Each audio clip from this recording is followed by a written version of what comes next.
Okay, so let's just get right into it today. We're doing a deep dive on a really fascinating source text called The Wall Standoff at the Pipeline. Right, and it's a heavy one for sure. Yeah, it really is. And I think to really grasp it, we need to set the scene for you. It's late 2007.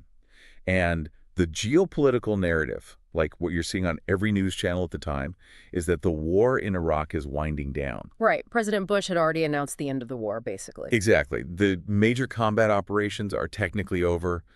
The focus is supposed to be on, rebuilding infrastructure, pipelines, getting the oil flowing again. Which is actually, if you look at military history, usually the most dangerous time to be on the ground. Really. Yeah, because when the heavy tanks leave, that's when the gray zone warfare begins. Right. And that is exactly where we're dropping in today. The source is this narrative account of a standoff at a pipeline construction site in the Iraqi desert. But we should clarify, we aren't really talking about the politics of oil or the strategy of the troop surge today.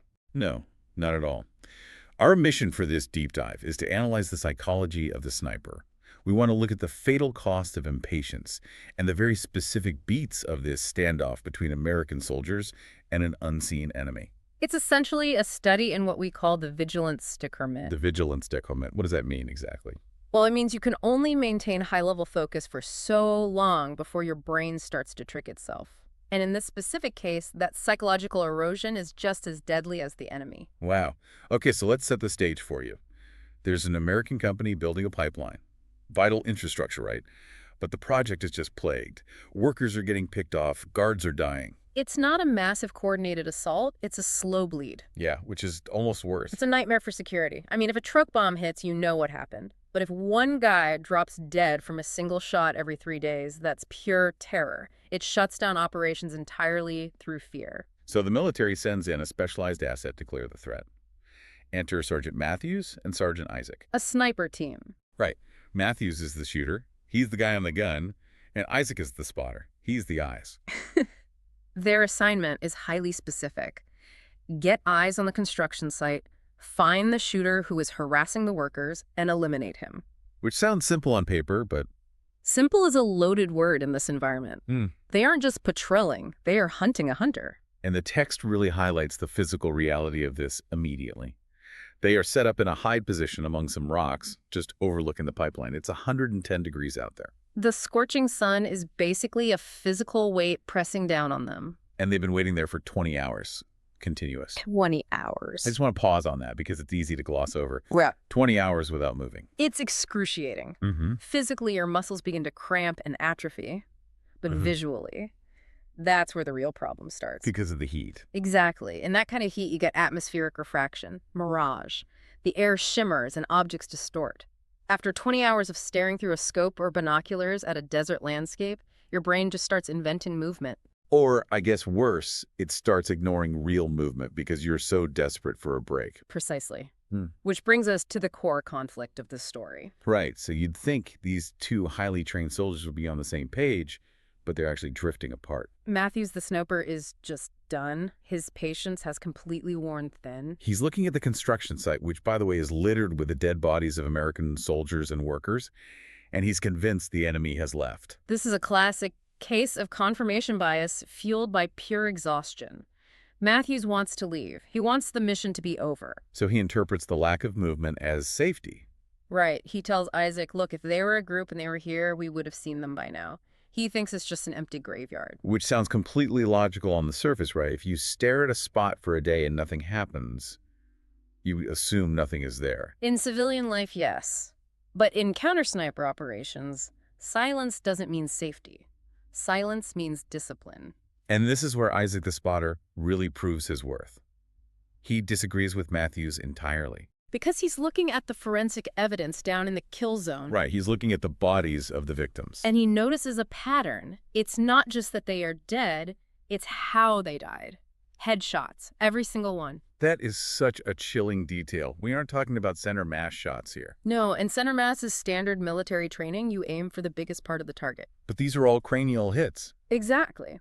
A headshot implies ego, or it's a message. It implies a level of precision and equipment that suggests a highly trained adversary. This isn't just a random insurgent taking pot shots. And Isaac connects this to a very specific fear. He theorizes this is a legendary sniper. He brings up a name, Juba. Now, this is crucial context for the time period. Juba wasn't just a person, he was a phenomenon. Like an urban legend. A propaganda myth, really. There were videos circulating around 2005 to 2007 showing American soldiers dropping to sniper fire set to music. The idea was that there was this one super sniper out there. So when Isaac says Juba, he isn't necessarily saying he thinks the literal guy is down there. Right? He's invoking a ghost story. He's saying we're dealing with a monster. He's terrified that they aren't the hunters here, but rather they're the content for the next propaganda tape. Exactly. But Matthews isn't buying it. No, he dismisses it completely. He thinks Isaac is just jumping at shadows. It's a mix of arrogance and role dynamics. The shooter is often the alpha in the team. He's the one with the trigger.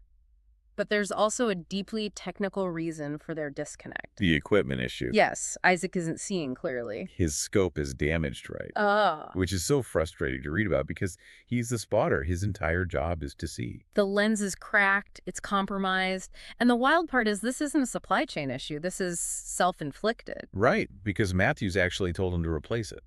But Isaac kept it. Because it belonged to a fallen soldier named Dean. That backstory just adds such a layer of emotional weight to the story. It's a memento. Soldiers do this all the time. They carry Lucky Charms or gear from guys who didn't make it. Survivor's guilt manifesting as a safety hazard. Yes, it's a way to process grief. But in this specific instance, that emotional attachment compromises his safety. He literally cannot perform his primary function because he won't let go of the past. So you have a spotter who can't see perfectly but has the right intuition, and a sniper who can see perfectly but has the wrong intuition. It is the perfect storm. Matthews looks at the site and sees an empty graveyard. Isaac looks through a cracked lens and sees a trap. And then the clock hits 24 hours. A full day. And Matthews reaches his breaking point. He makes a decision. He just stands up. He stands up in a sniper hide. Which violates basically every rule, right? Every tactical doctrine in the book. You never break cover unless you have Overwatch or you are moving to better cover. You certainly don't stand up and walk into a kill zone because you're bored. But he does. He is so convinced there is no enemy that he decides to walk down to the site to check personally. And Isaac tries to stop him. Yeah, he forbids him from going, but Matthews just ignores him. The chain of command breaks down when trust breaks down. Matthews basically says, I'm the shooter, I'm making the call. And they separate. Isaac stays behind to try and cover him with that damaged scope. And then we get this incredibly tense scene. Matthews is doing this long walk approaching the construction site. It's the walk of the dead. Think about the psychology of the enemy here. Right, if the enemy sniper is there, he's just watching this happen. He sees an American soldier stand up and walk toward him. Why doesn't he shoot him right then? That's the terrifying part. If you shoot Matthews immediately on the slope, he falls and maybe rolls back to cover. Oh, wow. If you wait, you draw him in, you separate him from his support. The enemy is demonstrating vastly superior discipline. So Matthews finally gets to the construction site.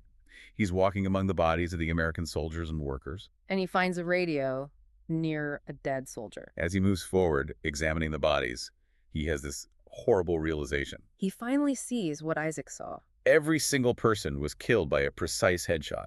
The reality check hits him like a freight train. He is standing in the middle of a pre-sighted kill box. He radios back to Isaac to confirm the headshots. He says you were right. And Isaac urges him to get out immediately. Run! But instead of retreating immediately, Matthews stays momentarily.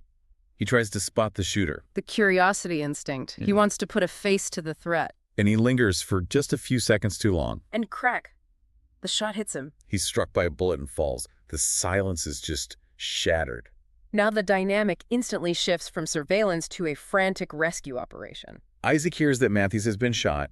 He hears him screaming. So Isaac leaves his cover to run toward him. He abandons the hide. But the text details his tactics here.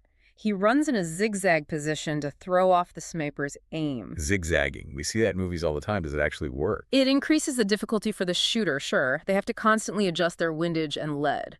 But the enemy sniper has been there for days. Right, he knows the terrain perfectly. Yeah. He likely has range cards for the entire area. He doesn't need to track Isaac perfectly. He just waits for Isaac to cross a specific zone he's already dialed in on.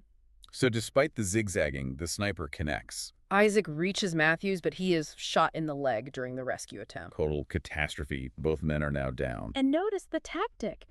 The sniper didn't kill Isaac instantly. He hit him in the leg. to use him as bait. Exactly. A wounded soldier requires aid. He draws more people out into the open. But Isaac is forced to retreat. He manages to scramble to cover behind this crumbling wall, leaving Matthews writhing in pain out in the open. Hence the title of the narrative, The Wall. That wall becomes his entire universe. Isaac immediately goes into medical self-aid. He bandages his own leg wound to stop the bleeding. His hands must be shaking, his adrenaline is spiking, and he retrieves a radio from his bag. He calls for a quick reaction force, but help takes time. And the segment of the text concludes with this incredibly bleak reality. Isaac is trapped behind a wall, wounded. Matthews is exposed and wounded. And the invisible sniper is still out there just watching. Total dominance of the board. The enemy can just sit back and wait. It's the tragic irony of this whole story. You know the war was supposed to be over. But the killing continues with cold, terrifying precision. It really highlights the contrast between Matthew's need for action and Isaac's caution. A single decision based on impatience triggered an absolute catastrophe. Modern warfare favors inaction. The person who can sit still and do nothing the longest usually wins. Matthews couldn't handle the waiting, so he tried to force a resolution. And it cost them dearly. But Isaac also had his flaw right. His sentimentality. Clinging to Dean's broken scope meant he couldn't confirm the threat early on. Which leaves you with a really provocative thought to mull over. The nature of the unknown enemy. Right. It's terrifying to fight someone you cannot see, someone who is willing to wait infinitely longer than you can. It begs the question, what are you holding on to that's keeping you from seeing the threats in your own life clearly? And where are you letting impatience drive your decisions? Are you walking into the kill zone just because you're tired of waiting? The enemy waits? Can you? That is a powerful place to end. Thanks for joining us for this deep dive. Stay patient out there, and we'll see you on the next one.